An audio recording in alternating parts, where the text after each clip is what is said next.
саламатсыздарбы? Бүгүнкү видео сабакта биз Gmail интерфейси менен таанышуу болот. Анда эмесе Gmail электрондук интерфейсинде эгерде сиздин ачылганда администратор тарабынан англис тилинде ачылган болсо, анда сиз настройки растоолорго өтүп, settings, see all settings, бул баардык растоолорду ачуу.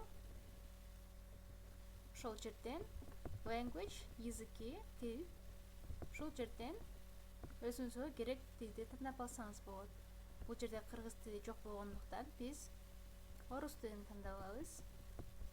Ылдыйга түшүп,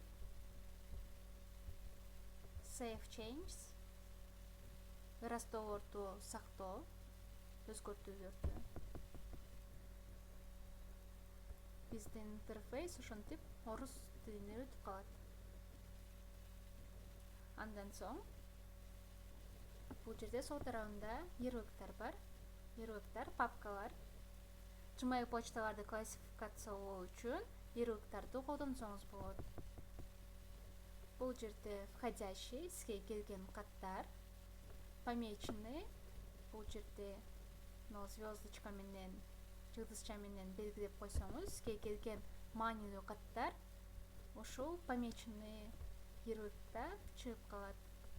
Помеченный сизге келген баардык эң маанилүү жылдызчаланган каттар.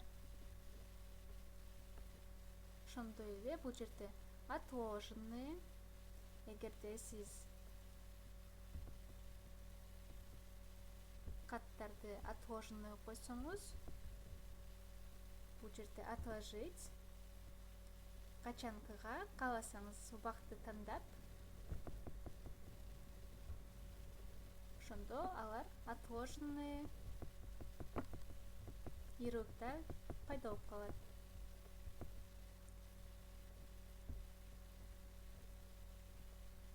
Входящий койсоңуз, кайра входящий кирген каттардын арасынан кошулуп калат. Андан соң отправленный, бул сизден кетирилген каттар, черновики, чиймелер.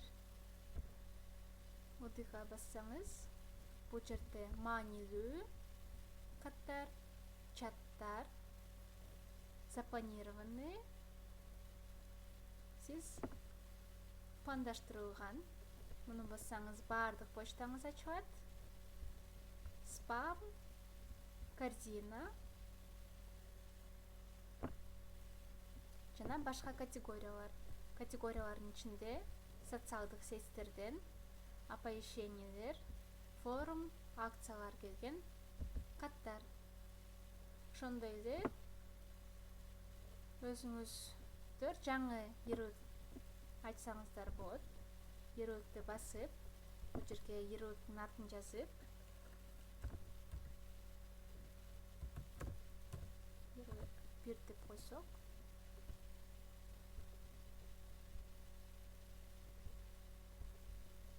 ошентип создать, бул жерге сизге жаңы ярлык ачылат.